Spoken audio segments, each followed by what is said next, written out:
So today I'm delighted to introduce Bernadette, a second-year CIS PhD student in GRASP who is working with Professor Kostas Danielidis, though I'm sure many of you know her already. Before her time here, Bernadette worked at Lockheed Martin for 5 years. And at work, she focused on image and signal processing, geospatial data integration, and cyber electronic warfare projects. But at the same time, she was also completing graduate level coursework in CS from Georgia Tech. Bernadette received her bachelor's and 2 master's degrees in math and economics from the University of Alabama in 2014. She's already made several contributions in her short time here in the intersection of deep learning and robotics. And today she'll tell us about her current work, which is improving prediction through targeted sampling of the environment. So without further ado, I'll hand it over to Bernadette so we can get started. Thank you so much, Matt. All right, yeah, so as he said, I'm a second-year PhD student here, and I'm doing research on improving predictive models with curiosity. So to start off, good prediction is important. That's why we should do this. So I really like this GIF because we have an unexpected outcome at the end if you don't know like visually what's inside this egg from previous experience. So when a robot is trying to accomplish tasks, they need to know the possible outcomes so that they can get the intended outcome. So on the side, you see there's like somebody balancing eggs and some pictures of cooking eggs. And if you want to cook the eggs, you want the egg to break. But if you're balancing them, you probably don't want the egg to break. So getting kind of a good representation of these dynamics is not necessarily something that they will find from just directly accomplishing the task. So we need to have good predictive models just in general to be able to do robotics well. So how do we make a good predictive model? So there are 2 parts. There's good data and there's a good method. So your model is not going to represent something that it is not capable of. So for example, if you have something that is continuous, it's probably not going to represent discontinuous information very well. But if you have data that is not related to the thing that you're trying to estimate, parameters for to get the model to, fit the thing that you're trying to represent, then you're probably also not going to end up with something that can do good predictions. So how do we get good data? Because that's where this research fits in. There are kind of 4 main ways that we're going to discuss. So the first is getting curated data sets. So if you're trying to figure out a model for driving, then you can use a data set like Kitty that has tons of driving scenes. And when you go to try and drive a car, you're probably not going to be on the same roads and exactly the same conditions as the data set represented. However, it's going to be very similar. There's going to be very similar rules and dynamics, and in general, you would expect that to well prepare you for what you're doing in the future. Another option is random sampling of the environment. So if you have these scenes and you can take actions within them, you could just do random things and eventually you may figure out how the environment works and what it is that your actions will result in terms of outcomes. And the third way is that you can learn while doing tasks. So say that you have, for example, driving. If you're in a car and you have some model that's supposed to predict, the outcomes of your actions driving, you could just start driving with randomly initialized parameters. And when you crash, you can say this is a bad outcome. And when you don't crash and you successfully navigate traffic signs, you can say this is something I should optimize my parameters for, and just keep trying to get to your destination and update them while doing that. The picture under active learning here is showing how a robot and a human are interacting, and while it's interacting, the robot can receive updates about what it's doing from the human. So this is a big situation when you have like these human robot interaction tasks where you want the robot to be able to update itself online. But then the third method that we can talk about is exploration. So that's where this talk kind of fits in.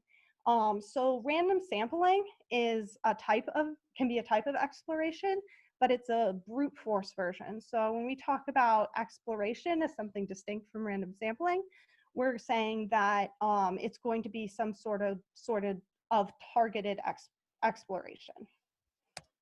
So that leads us into what is it that this talk is actually going to cover. So we're going to discuss curiosity specifically as a strategy for exploration. So knowledge seeking, which is what we're going to frame curiosity in the context of, will be able to help agents sample data which actually is useful in learning instead of just brute forcing the search space. And then our next topic is going to be improving prediction with curious data. And so for this, we're going to specifically talk about a robot domain transfer problem in which we use this targeted sampling strategy to be able to make the prediction performance improved after performing domain transfer. And then finally, we're going to talk a little bit about curiosity in multi-agent systems. So this is some ongoing work that we are investigating, that when these prediction models are updated for many agents who are pursuing this new sampling strategy, how does the dynamics of this system impact, or how would the dynamics of these systems impacted? Because if we're going to say that prediction is good, then we need to really understand the implications in an environment that's realistic. So part one, curiosity is a strategy for exploration. So curiosity started being really thought of in artificial intelligence from neuroscientists who were studying and characterizing this behavior in humans and animals. And through both biological studies of brain activity and observational studies of like children and other animals that were learning something new, the general definition that has come out of this field is that curiosity is this motivation to acquire knowledge independent of accomplishing some task. So it's some sort of intrinsic motivation to acquire knowledge. So if we want to create computational measurements for this, then we can make these measurements measurements of either novelty in the environment or of learning progress as you navigate the environment.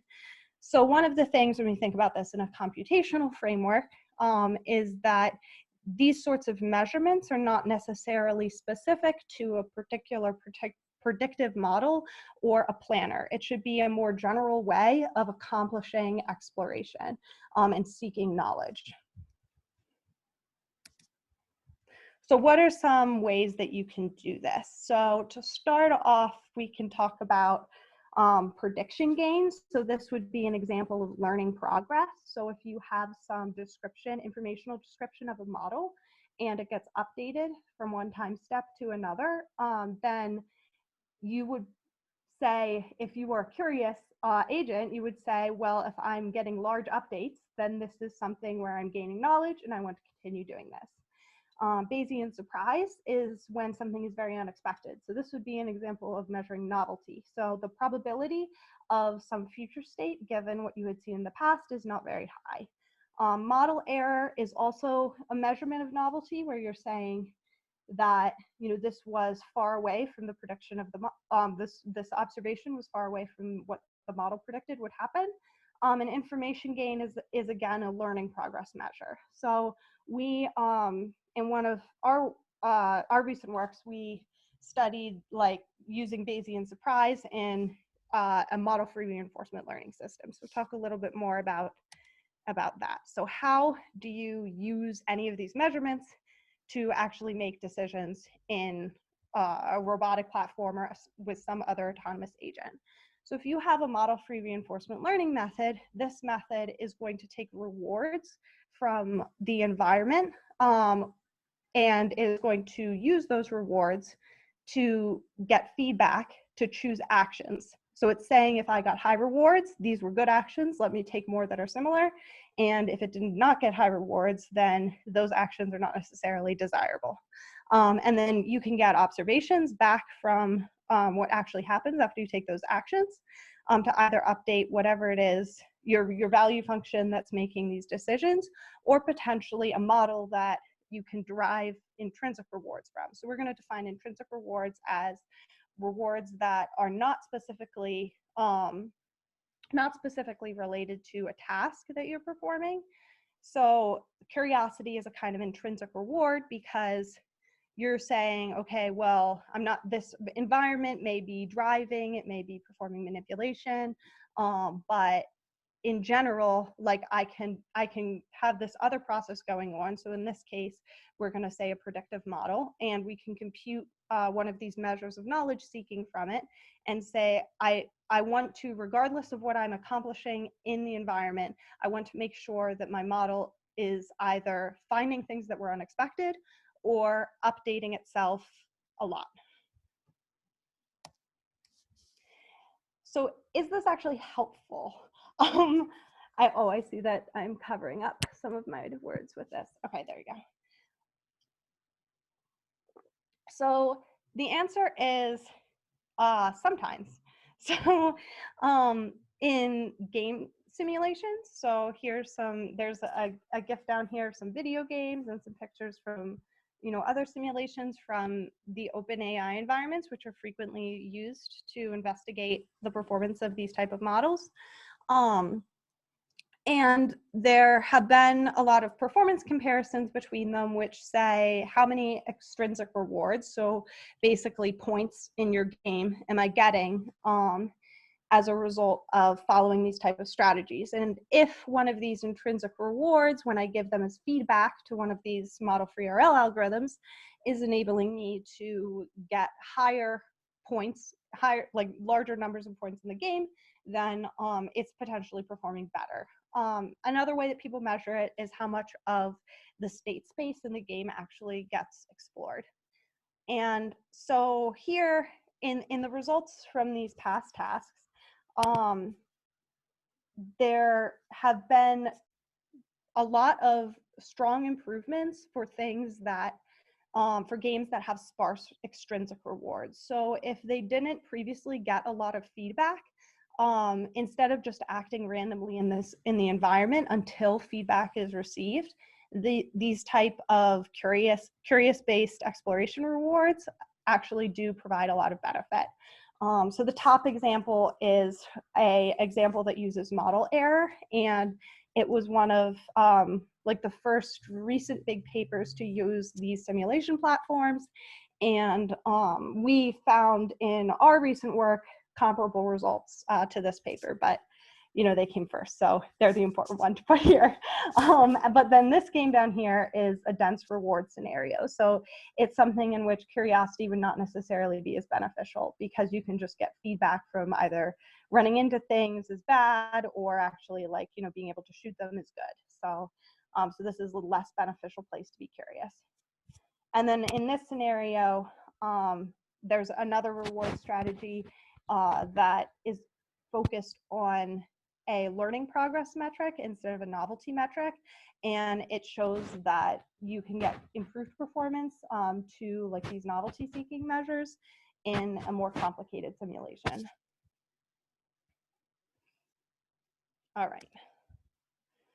So now that we've said, okay, well, in some of these situations, these measurements have really helped us learn, like to navigate the environment. We want to come back to the key point that we're trying to investigate, which is, are these results improving prediction?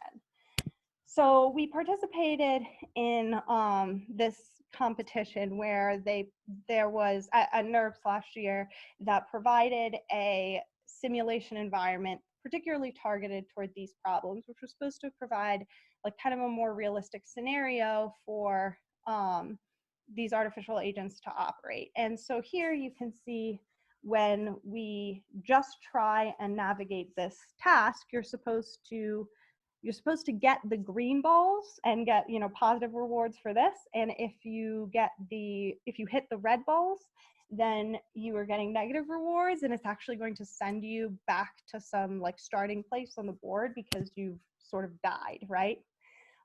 So we can do pretty well just by trying to exploit these rewards that are provided by the environment.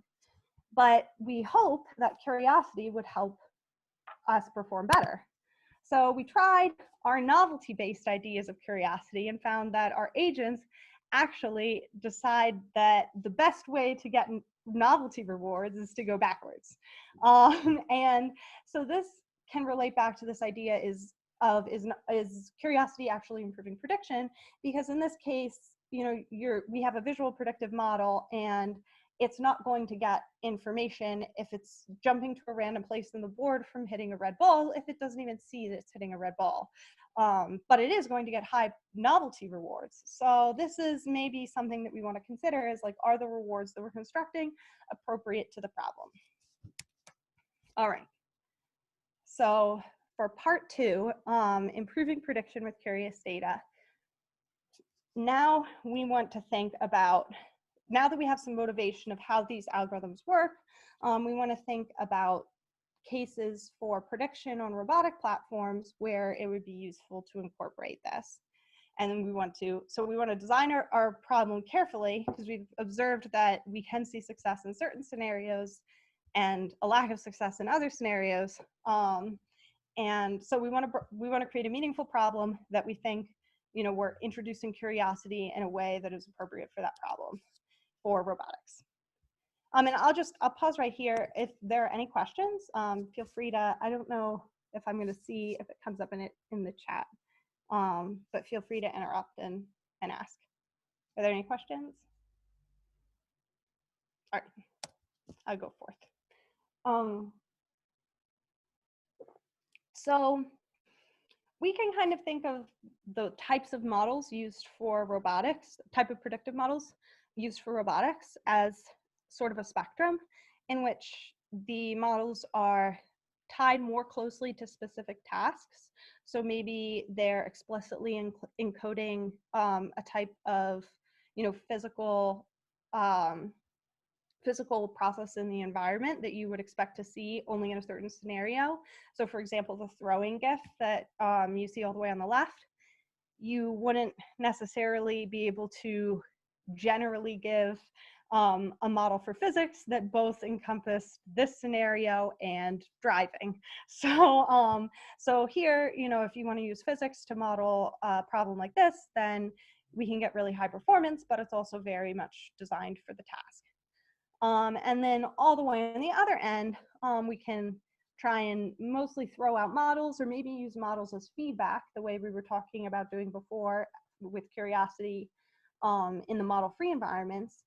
But and so you see the success in these in-hand manipulation tasks. So these are very general models, but some of the model-free cases on robotic platforms, on physical robotic platforms, are very sample complex, and they're not necessarily well-established baselines or any type of kind of standard for showing that you can transfer these between tasks effectively and have them generalized on physical robots yet.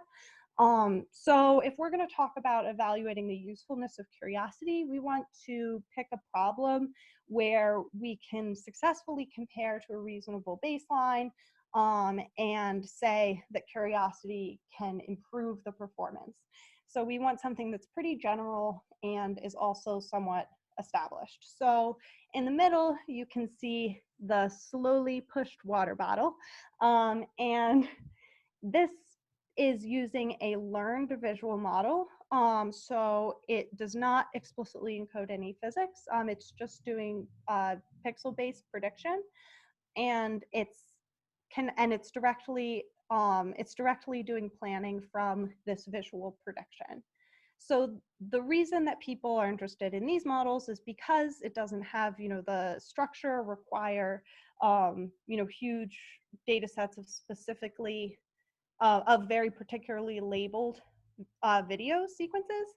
So it has this flexibility and promise of generalization, but at the same time, there are, a lot more results to which we can compare than, maybe the model-free methods, which would be sort of the other alternative. So let's talk a little bit about what this model is actually going to do. So like I said, it's doing video prediction. So this is just to give you kind of an idea of the capability of these sorts of models to tackle many different scenarios. So you see it is doing manipulation tasks all the way on the left, but you also see prediction of natural videos and human motion and driving. So these same sorts of models are not being tied to specific scenarios. So what is it that they are actually doing mathematically? So the idea behind the predictive models of videos is that they're maximizing the probability of some sort of next state occurring based on previous state information. So we're performing this probability maximization, and of course, this is happening with a neural network. And in the latent representation of these images, we're conditioning on actions. So we have this action conditioned prediction. And the way that this prediction is happening in the situations in which we're using this for robotic control is that we're predicting pixel flow. And so we'll see in the next slide why it is important that we predict pixel flow. So if we have this model where we're taking some state and we're going to future actions, we now need to put this into a framework where we're using that model to choose actions. So we use the this is from Deep Visual Foresight, is a paper from 2017 that proposed this approach for using video prediction to directly plan from pixels with the cross entropy method. And the way that it works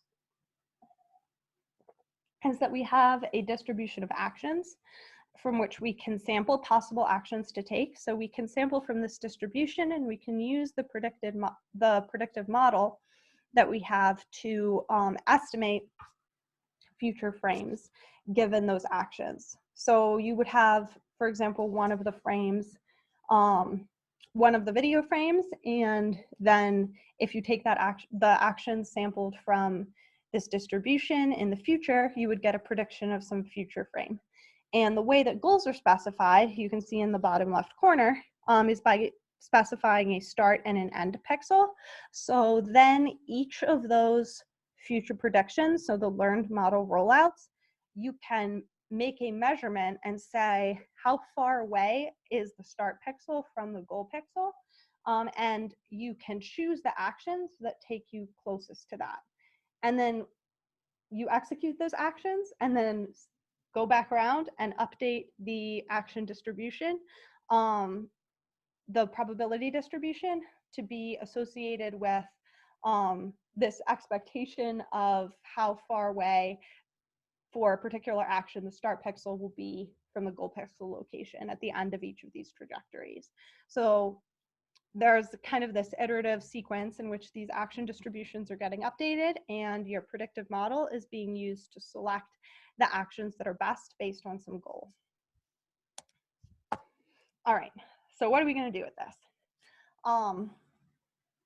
So we have this framework for doing control, and it's very expensive to collect data. So there are a lot of papers in which people have collected data and they've trained their model and they've, executed control experiments on their robot platform. But there are inherent challenges in using any of the data that these people have collected and then trying to do this on your own robot platform, because some of the benefits of these type of data sets is that they don't require like specific camera calibration and the camera setup around the robot arm. So all of these things are to try and make the setup a bit more general. So yeah, the cameras are not necessarily calibrated, so you can't make that exactly replicated. You don't necessarily know the precise lighting conditions in the environment, and so you can't replicate that. And then one other problem is that a lot of people don't have the same robots. So we're introduced to this kind of inherent domain transfer problem if we want this sort of approach to scale. So there are some data sets, including the push data set and RoboNet, which I'm going to discuss here, where you can take this data set and you can train some sort of predictive model on it. And then when you want to use it for control in your environment, so maybe your lab with your robot arm, you can select some smaller number of samples to fine-tune the model and on the data from your environment, and then use it to perform control. So to be clear, the process for doing this would be training the model with an existing data set, and then collecting data on some smaller amount of data on your platform, and then fine-tuning the model with the data from your platform. And then in step 4 here, using that model to do the process that was described in the other figure, where you choose you select actions based on these task objectives. So in aid of this, when we started, so last summer when we started working on this problem and thinking about it as an interesting way to introduce curiosity, there wasn't anybody who had actually done serious domain transfer on these type of problems before, although it was claimed as something that was possible. So we were very excited to look into whether or not this was possible as a first step. And we collaborated with several other universities, because a big part of the idea is that we want to take data from other labs to be able to do this. So as part of this collaboration, we collected data across 7 robot platforms and created a very large data set. So the Kuka and the Baxter are from us. And in addition to these different platforms, there was also gripper variation. As I said before, the viewpoints were not set, so every viewpoint in the ring of cameras around these manipulation setups was unique. And we obviously had different labs as well. So then we tried some different generalization experiments. One of them was to see if we held out one of the viewpoints. So say that you just had the data from a certain subset of the viewpoints from the same lab, the same robot, and then you wanted to try and do some sort of control with the held out viewpoint, so a viewpoint that had never been seen before. And so this worked not that great. So we see that this didn't have any fine tuning, and we see that the error almost doubles, but it doesn't do nothing. It does seem to have some sort of generalization capability. So this was one of the areas that I thought would be interesting to continue thinking about if you're interested in specifically the domain transfer problem. But an area that did work pretty well, largely because I think we used substantially more data to try and make this generalization work, is generalization to held out robots. So we used all of the data except for one, and then we tried to do control on the held out robot platform, and we also did fine tuning with some of the data on the held out robot platform. So this was kind of our target for the project, so that we can ultimately think of, okay, if this generalization works, how can we then improve it with better sampling strategies? So this was our big target. So did this work?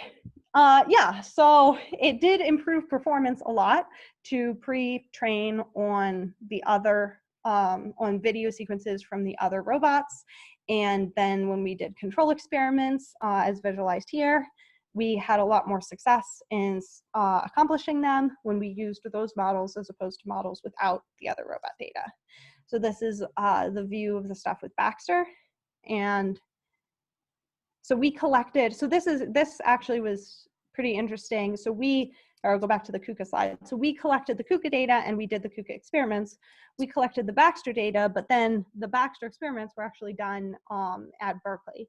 So we had the fine tuning done with a slightly different platform than what was actually being used in the target experiment. And here there's some interesting results in addition to being pre-training on all of the robot diversity, because you also see that the Sawyer, so the Sawyer, if you don't know what a Sawyer looks like, it's there, you can sort of see it.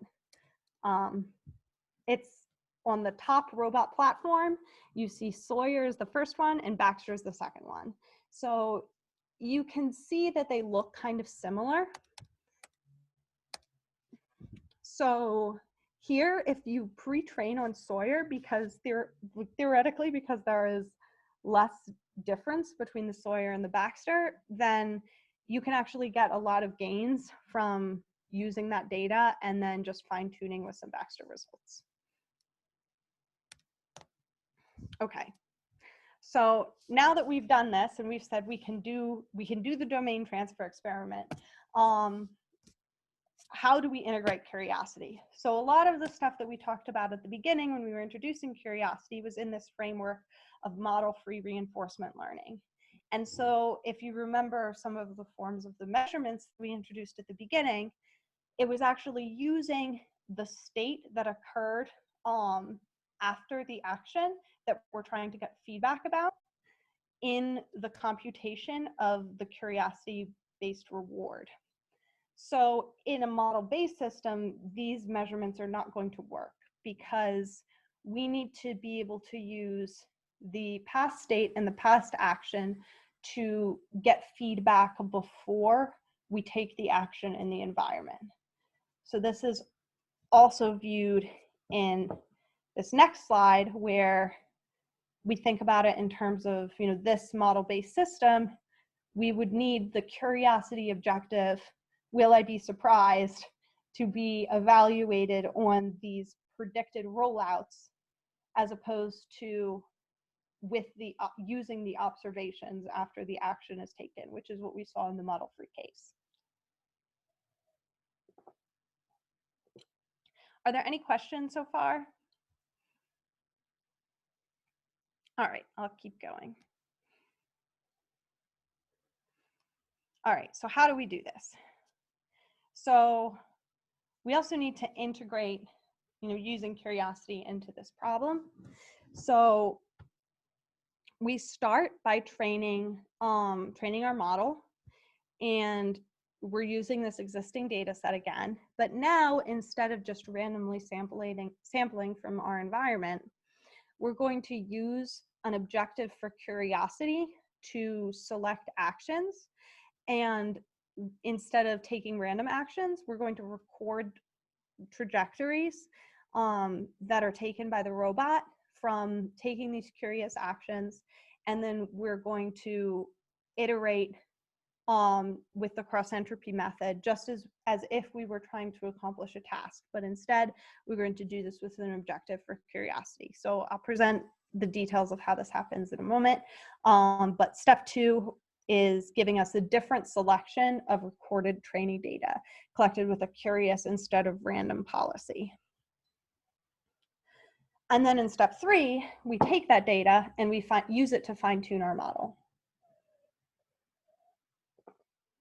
And then finally, we're doing the same thing that we were the first time, where we take this model and we actually can use it to execute tasks on the robot. So for additional detail, what was our method? So we used a discriminator and integrated an adversarial form of curiosity. So the idea is that this updated both the model training procedure and this step 2 where we select the actions. So in step 1, when we have this existing data set, we train both the model, the predictive model, with a discriminator network. So we have this minimax problem that's defined by the loss that's listed in part 1, and we are maximizing discriminator scores that we're maximizing discriminator scores for true trajectories, and we're trying to identify the ones that are fake. So we're trying to say, okay, well, if we predicted the future when we train the model, if we feed, you know, these predicted future frames, and we're training the discriminator to try to be able to identify those as false. And then because the model is being maximized, or because the loss function of the model is being minimized, then our model should get better at fooling the discriminator during training. So once we've done this, hopefully our predictive model is making some reasonable predictions that are pretty good at fooling the discriminator, but the discriminator is also pretty good at telling when a lot of future frame predictions are predictions instead of real future frames. So then we get to the second part where we want to use this discriminator score. So when we have, remember at when we started the domain transfer problem, we said we were talking about how the cross entropy method works, and we have these distributions of actions we're sampling from. And then the distribution was based on the probability of a start pixel ending up close to a goal by taking the action in the distribution. But here, we want to say that the distribution is proportional to the discriminator score. So it's saying that you should select actions that give, you should select actions more, you should be more likely to select actions from this distribution that give you discriminator scores that indicate that the prediction is less realistic. So less realistic model predictions, so the places that our model performs worse are the ones that are going to give us the highest scores. And so those scores force us to select the associated actions to execute on our robot. So that's how we collect trajectories, which we consider to be given by this curious policy.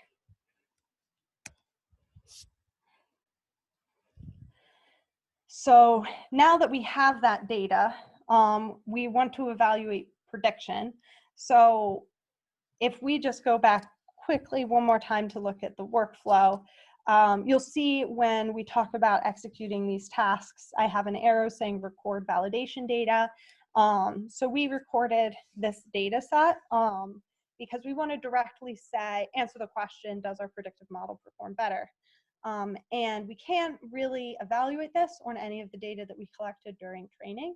And the reason is because during training, the policy that was used to collect the training data will almost certainly, it's definitely biased to do better on predicting data that is being generated via that policy. So we want to compare to the random sampling approach, and random sampling will probably do better to predict the outcomes of random sampling, and curious sampling will probably do better.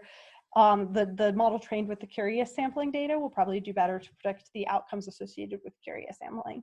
So to eliminate this bias, we actually just execute manipulation tasks to create a data set to perform validation on. So what are our results? So first, result 1, curiosity increased object interaction. It grabbed that rope. And it did a bunch of other stuff like that when we were collecting the curious data. So we both observed this in the data set, but also we recorded this finger force metric that's given by Baxter. So these experiments were performed on Baxter. Actually, yeah, so that was in the picture, but I didn't explicitly say.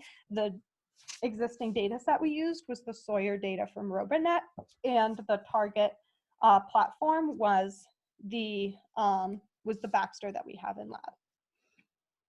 So here we see from the finger forces that the curious data actually interacted with objects more frequently than the random data did. And since interacting with objects should give us more complex dynamics, this is a result that we would expect if we were successfully seeking knowledge for our predictive model. So the other result related to just comparing the exploration policy behavior, was that the curious policy explored areas of the state space with more complex dynamics. So the yellow squares are indicating higher gripper visits, and you're seeing that this is happening near the edges of the bins in the curious data collection on the right. And the increased contact with both, the sides of the bin and potentially other objects is going to give you more complicated dynamics than toward the center, where it's easier to tell, if I push to the left, the object will probably go with me to the left. That's an easier relationship to make than say, I push to the left and maybe my gripper also isn't moving, even though I took that action because it kind of hit the side of the bin. So this is something else that we would expect. And when we analyzed the prediction results, we also found that prediction improvement is more pronounced for the curious data, because you can see that the error in prediction is lower. For the trajectories, which we deem to be more difficult, and we made this difficulty score based on the average the average L2 error from both of the models, both the model trained with the curious data and the model trained with the random collected data. And then the second observation that we made from the prediction improvement was that the improvement was more pronounced at lower numbers of samples. So curiosity increased sample efficiency. So these charts can show you that more. So what we see here, what this graph is showing, is that we took different numbers of samples from each policy. So we tried 100 curious samples and 100 random samples and used that to fine tune a model. And then we fine tuned a different model using 200 of each and another model using 300 of each. And so we compared using different numbers of samples from these policies during fine tuning. And we saw that the largest increases in prediction performance, since this graph is showing the improvement in L2 error between the predictions for curious and random. So we're seeing the largest improvements when we use the lowest number of samples in fine tuning. And at every interval, we have curiosity outperforming the random samples, and at all but 500, we find that the increase is larger than the standard error. And so on the right, you can see GEFs from these results. So when we do the random prediction, you can pretty clearly see that the object actually didn't even move at all with the gripper. And with the curious prediction, even though it's quite blurry, you can see that that green moved with the gripper. And on the ground truth, obviously the object was supposed to move with the gripper. So you can kind of qualitatively see this performance improvement as well. All right, so there's 15 minutes. So I'll briefly go over future work. So at the beginning, we were talking about how some settings may show success, but other settings, it may not actually be, these measurements may not actually be good. So we showed that this discriminator measurement for curiosity was good in this robot domain transfer problem, which we think is an important problem for robotics. But is this a generally good measurement, or if there is such a thing, and if not, what other settings, can we characterize the settings in which this is a good measurement? And then another question is whether or not this is a learning progress or a novelty-based measurement for curiosity. So initially you may think this is novelty-based because you're just saying, you're not saying what is the difference between maybe two stages of training the model. This is just a single score. However, this may not be true. There are some papers that have not experimentally tested this, that have hypothesized that the mini-max problem from doing some sort of adversarial-based forms of curiosity may actually force learning progress within the model, even though the measurement may not directly indicate that. So I think that this is something that could be explored more. And also, we didn't compare to any other curiosity methods because there were not other methods that were showing control results on manipulation platforms, and there were some barriers, we thought, to using the existing methods.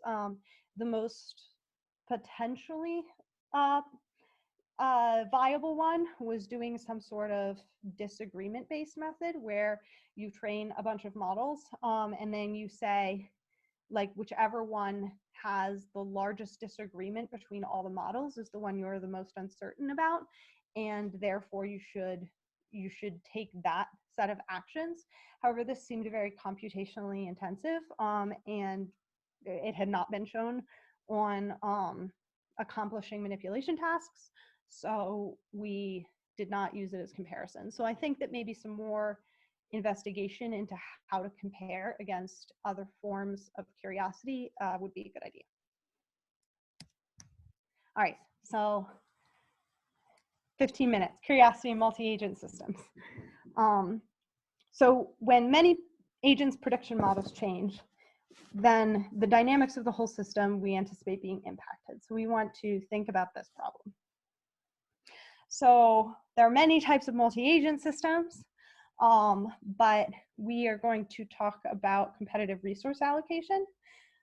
We think that this is interesting because we can, this is a well-studied problem for what both the dynamics are during learning and also the different equilibrium strategies that are possible based on the strategies that all the agents pursue. So it's easy for us, like we talked about in the robotics problems, if we're going to vary something about agent preferences, we need to be able to have a reasonable baseline to evaluate, to compare our results against. So just to specify this system before we start, we have a collection of agents and we have a collection of locations, and then we have a home location for the agents. So at every episode, agents can either choose to try and find a location or stay at home. So there's some probability with which they will try and choose a location. And they, each of the locations have different rewards, and only one agent can be at a location at a time. And each of the agents only has like a local view of their system, so they develop an expectation of what the rewards are and what the occupancy is of the other locations based on the observations that they have from previously trying to visit these locations. So, and it's worth saying that this problem, just to give some context, because I know that it may not be thought of quite as much in robotics, but people think a lot about competitive resource allocation in economics and in like scheduling problems for in computer science when you're trying to do job scheduling, things like this. So there's a lot of different applications for the competitive resource allocation problem. So how do we introduce, first of all, how do we give strategies to the agents, and then how do we introduce curiosity into these strategies? So first we're going to talk about the greedy agents. So the greedy agents, which are described on the left, have a value function that they're going to optimize. And this value function is going to be normalized by the episodes and are recursively computed over past episodes. So every episode is defined by ending when an agent has found an unoccupied spot. And at the beginning of every episode, that's when the agents have the opportunity to either look for an unoccupied spot or to stay at home by some probability. And then if they do choose to, go and try and find a location, then they receive some reward that's discounted by the number of occupied spots they tried to inhabit before they found their unoccupied location. So there's the reward, the positive reward that's associated with the unoccupied location that they ended up at. So that's that RMF value, but it's discounted by a fixed cost for going to an occupied location, and then however many occupied locations you tried prior to finding someplace that was unoccupied. So this is the way that an agent can be greedy, is they say, I want to go to some place that's going to give me the highest reward possible with the least number of times running into somebody else first. So you can expect, because the rewards are not evenly distributed, that there's both this conflicting preference of going to places where they have high rewards, but also going to places where they expect the other agents not to go, which would be places that have low rewards. So they would need to balance this in the greedy case. In the curious case, we basically use the same value function and just create an exponentially decaying term for curiosity. So because this is the first time that we're seeing curiosity evaluated in a multi-agent context, we just want to use the simplest possible form of curiosity that we can introduce to the agents. So we're going to say that an agent is curious about a place if they visited it less. So we have this inverse relationship to state visit counts. So this is called count-based curiosity, and it has been previously introduced by in a past work in a single agent situation. So we can expect that after the agents have a reasonable, have explored for a while, and they have some more reasonable model of the system, like expectation of where everything is in the system, then they don't necessarily want to be as curious as they were at the beginning. So we add a decay rate as well, so that over time the agents do not weight curiosity as highly. So what are our results? So first, we observe a difference in convergence dynamics. So you can see with the greedy agents, there's kind of this gradual convergence to this equilibrium value. So equilibrium, so here we're showing the probability of occupancy over locations numbered by decreasing reward value. And we would expect convergence to happen when this probability starts to become, stable between runs. So every different color here is a power of 10 episodes. So remember, an episode is every time that the agents either choose to go out or come home, and it ends once all the agents end up at an unoccupied location. So we can see that in the curious case, the agents explore the system very broadly. So like they start looking pretty similar at like the 10 to the 4 iteration, and then they kind of spread out all over the system and then very sharply converge to what it looks like around the same equilibrium as what we were finding for the greedy agents. So there's definitely like this different behavior pattern. And then once they actually do reach equilibrium at this 10 to the 8 episodes, we see on the left that we end up with higher rewards in the greedy case overall. So like our mean and median are both higher. But if we normalize these payoffs, we find that the normalized payoff for the curious agents is higher. And we also find that the distribution is much more even. So you see like this big spike in the histogram for the curious agents in both cases, in the normalized and not normalized case. And so most of the agents have similar rewards, and the interquartile range is pretty small. So we're seeing that curiosity actually creates a more equal system. So something that's not quite what you have to consider the same way in robotics, it's a little bit more clear whether or not your robot accomplished the task. In this, we finish, we get these results and we say, well, we have this convergence dynamics we observed. We find out that the overall payoff actually decreased, but equality increased. So do we actually want this to happen? So is curiosity a good thing? And The answer is it depends. So in the green box, these are my examples of cases in which this may be good. So we talked about how this is, in economics, this is something, competitive resource allocation is a very heavily studied problem, and it's normally has to do with money as being the resource. And you could see how you may want a more equal society in which everybody potentially has less money, not just because potentially you want people to be equal, but also because the normalized value, the real value of money, which would be potentially associated with these normalized payoffs, would actually be higher, because we saw that the normalized mean was higher.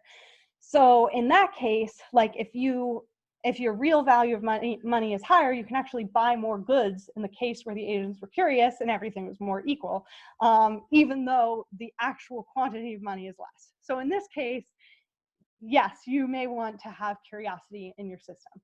And then workload managers, so we talked briefly about how like we have job scheduling in computing problems, and you could see how maybe there's a distribution, there's resources based on the time that you have to wait for a job, and you would potentially not want to have very fast times in certain cases and very long times in other cases. You'd want them to be pretty equal when anybody submits a job. So in cases where that may not be true, one of them is information gathering. If you have a bunch of drones collecting information, you may just want the overall quantity of information to be higher. And I'll move on because we're running out of time. But this is in progress work, so there's a lot of future questions. And one of the, in particular, ones I want to point out is, do the curious agents have a more accurate model of the environment? So you would expect that this would be true, because as we saw in the convergence dynamics, they spread all out across the system. And so they probably have more information about what is actually true. So this is interesting because the greedy agents may not have as good a model, but have realized a higher payoff. So prediction does not actually correspond to improved prediction does not necessarily correspond to high payoffs in the system. So that is a particularly interesting question that we're hoping to answer in the future. Yeah, so in summary, predictive models are only as good as the data that are used to make them. Curiosity methods for directed exploration can induce useful behavior depending on the method, environment, and ultimate task goals. And we showed results for this robotic domain transfer problem and competitive resource allocation problem. And these were the papers that the information was in that I presented. And I want to make sure I have time to thank all of my collaborators, everybody that I published with on them. They were enormously helpful in making all of this happen, and everybody who funded us in the other universities and all of that. But yeah, all right. Any questions?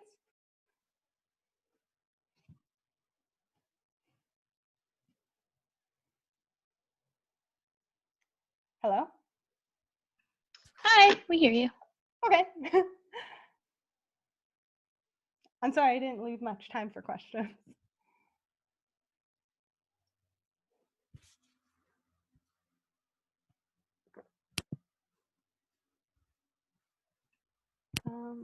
I see applause. You feel what?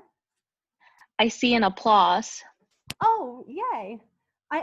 I think maybe I'm not seeing things because, oh, I see. Okay, here's chat.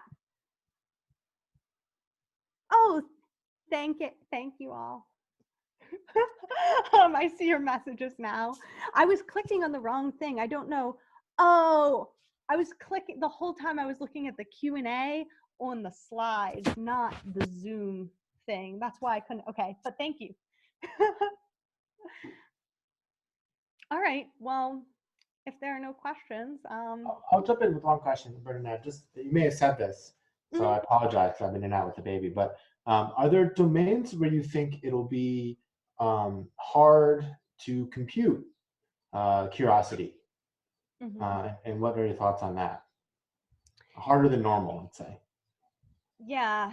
So I mean, so interestingly enough, so there's different, when we say hard to compute, like one of the big things that I think of in most of the problems where you would care about curiosity, these are the more general methods, because you theoretically, when you have these methods that are not using all this information we have about the environment, you want them to work in many cases. However, we already have this problem with those methods where they're very sample complex. Like even the methods I presented here, like the video prediction model we used for RoboNet was trained on a TPU because it was so large.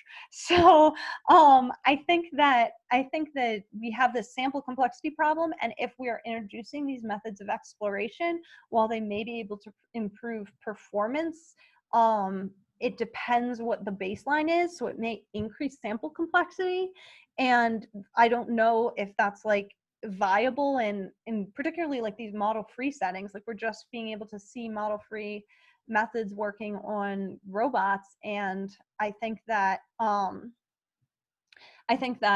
like introducing curiosity into those environments, which is what everybody's like looking at doing in simulation, is just, I don't really see like a good path forward where you could do something interesting on a robot right now.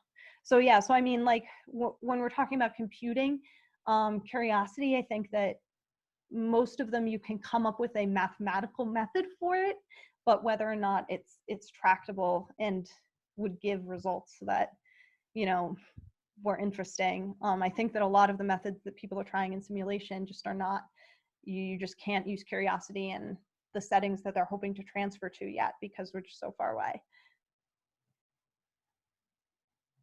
Bernadette, I asked a question in the chat box. Yeah, I see.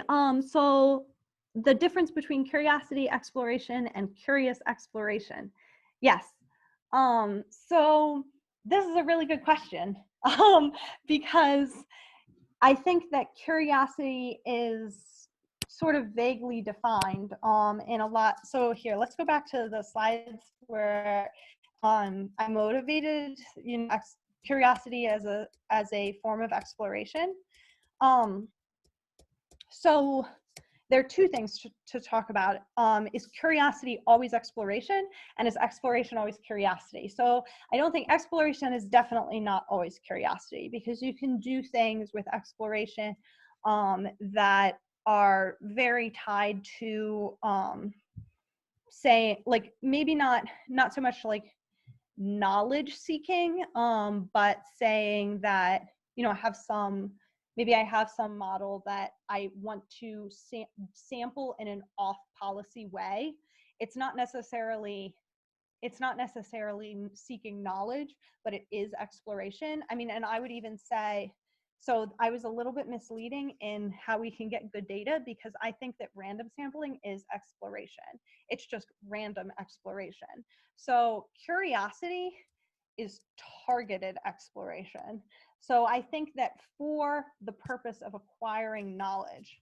So I think that there are many other ways to explore that are not curiosity. And so that, I think there's a very clear distinction. What is a slightly less clear is curiosity always exploration? And so there's a lot of back and forth about this.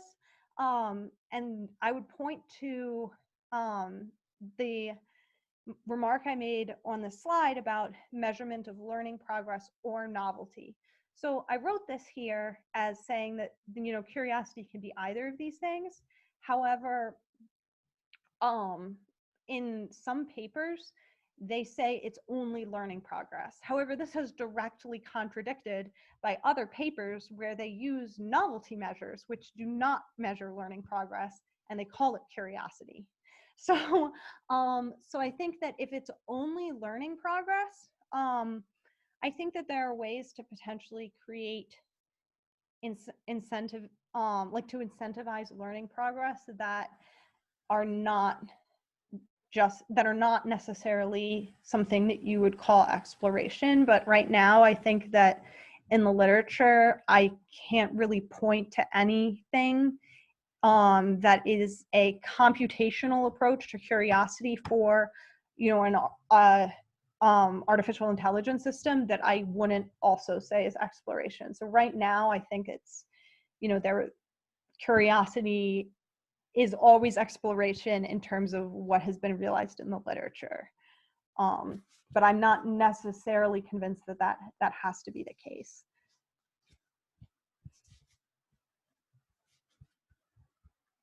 Bernadette, this is Pericles Mitkas, been watching you from my home in Greece. Oh. Can I ask a question? Yeah. It was a great talk. I enjoyed it very much. Thank you.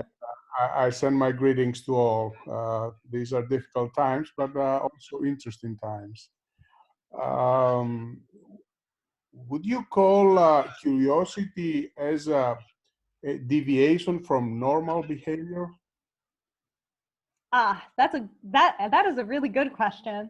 I've been spending a lot of time around like the neuroscience crew recently who worked on the competitive resource allocation stuff with me. So maybe I can be better at answering this than I would have been 6 months ago. But I don't know. I mean, I think that when you say normal behavior, I think that there's something natural about like curiosity in living creatures.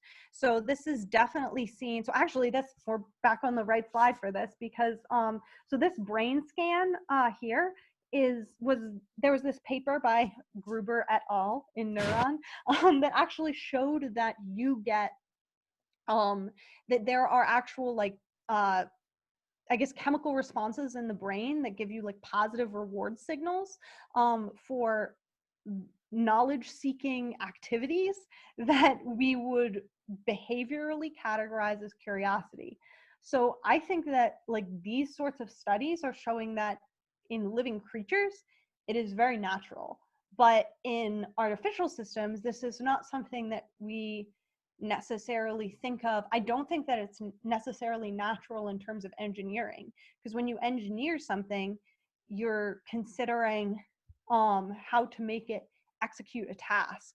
And I think that, you know, someone recently said to me that they think that this may be kind of the line between like the science and engineering of this artificial intelligence topic in general, because like, you know, you have these ideas of how like to scientifically build an artificial intelligence system that, you know, is doing something comparable to human intelligence, but then you also have to make it do things.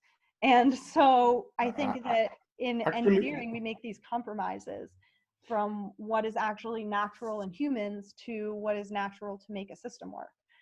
No, the question was not so much related to the physiological aspect of curiosity in human beings, but in the mathematical model that you have developed, it's an additional term in the behavior of the agent or the robot, isn't it? So in that sense, is a deviation from the so-called normal behavior of the agent, well, of the normal thinking of the agent. Oh, I see what you're so actually this is so that brings up kind of a very different point, but it is also sort of a distinction that I blew over a little bit in the literature review. But in some of these problems, the curiosity rewards are used during execution. So they actually are doing some sort of they're doing active learning because they're accomplishing the tasks, but they're both getting rewards from doing the tasks and they're getting rewards from curiosity. So in that case, yes, 100% it is a deviation from like necessarily like natural behavior of the model, right? In accomplishing tasks in the environment. But in the case where we're doing it in the model-based situation, it's not interfering at all with executing tasks. The only thing that it changed was the data that we sampled. So in here, like we sampled data randomly initially, and to replace this random sampling of the environment, we're doing this curious sampling of the environment. And so like, I think that it depends how you introduce curiosity to the system, because when we go back to just like this very high level idea of what these models are, we have a method, and you can introduce curiosity in a way that fundamentally changes the method, because now it is a new thing to do in the method. But you can also introduce curiosity in such a way that you only selected different data that you use to train exactly the same method. So it depends on how it's introduced, whether or not you're changing the method to do something that's not necessarily natural to the model that you're trying to build. Thank you. Thank you very much. Yeah, thank It was you. a great talk. Yeah. Thanks. Yeah, I can share the slides also. I don't know if Gabby said That would she be could interesting, record it. yes. Yeah. Mm-hmm. Is there other?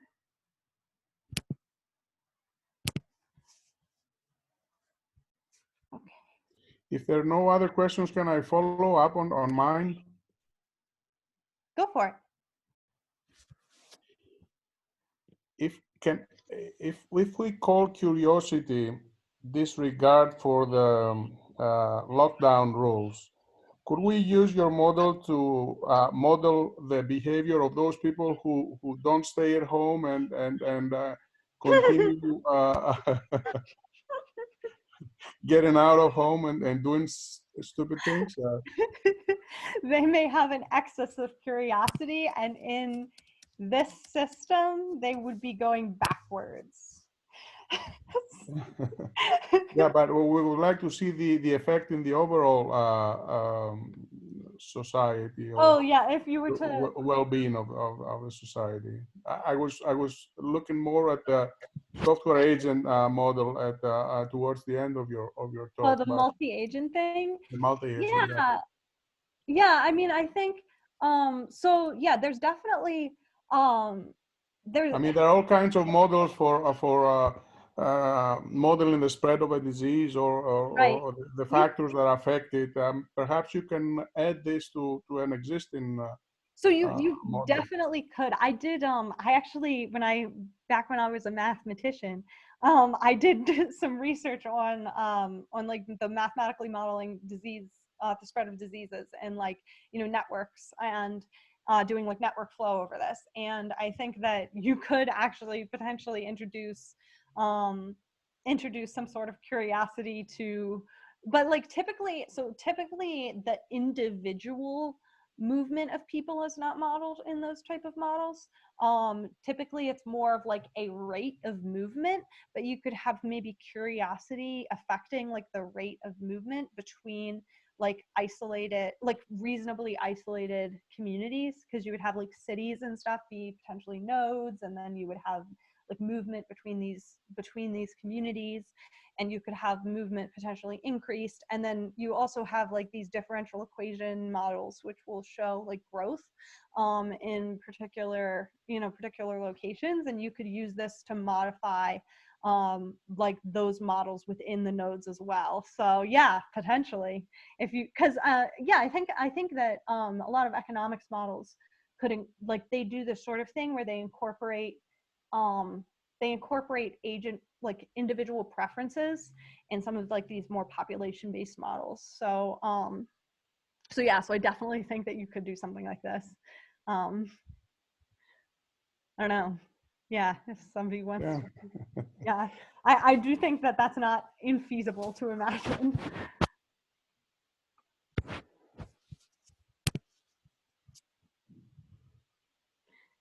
And Stephen said, oh, Costa says contagion curiosity. And Stephen says perhaps have a proportion of the population being curious, or a distribution of curiosity in the population. Yeah, so that is one of the exactly things. what I was talking about. Yeah, add curiosity to a few of the agents there that you would use to model the dynamics of Mm-hmm. people under stress or under lockdown rules or things like that. Yeah, I think there's like a lot of very interesting things to do in terms of like collective behavior and introducing curiosity and analyzing collective behavior.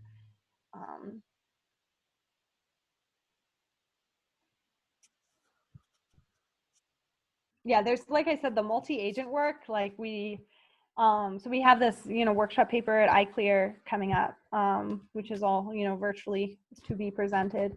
But we're going to be submitting a full paper on it soon, hopefully. And yeah, and there's like so much more work that like we're not even, I think this is like a very interesting avenue of curiosity research that has like barely been touched on at all by the community. So yeah, I think this is a good thing to think about. Well, I think this was great. Thank you, Bernadette. I'll be posting your recording on the GRASP website event. So Okay, you great. can see from there. Okay. All right. Well, Thank you so much. Thank you guys for, inviting me and for organizing this, Gabby. Yeah, it was really good. great. Thank you. Bye, everyone. Bye.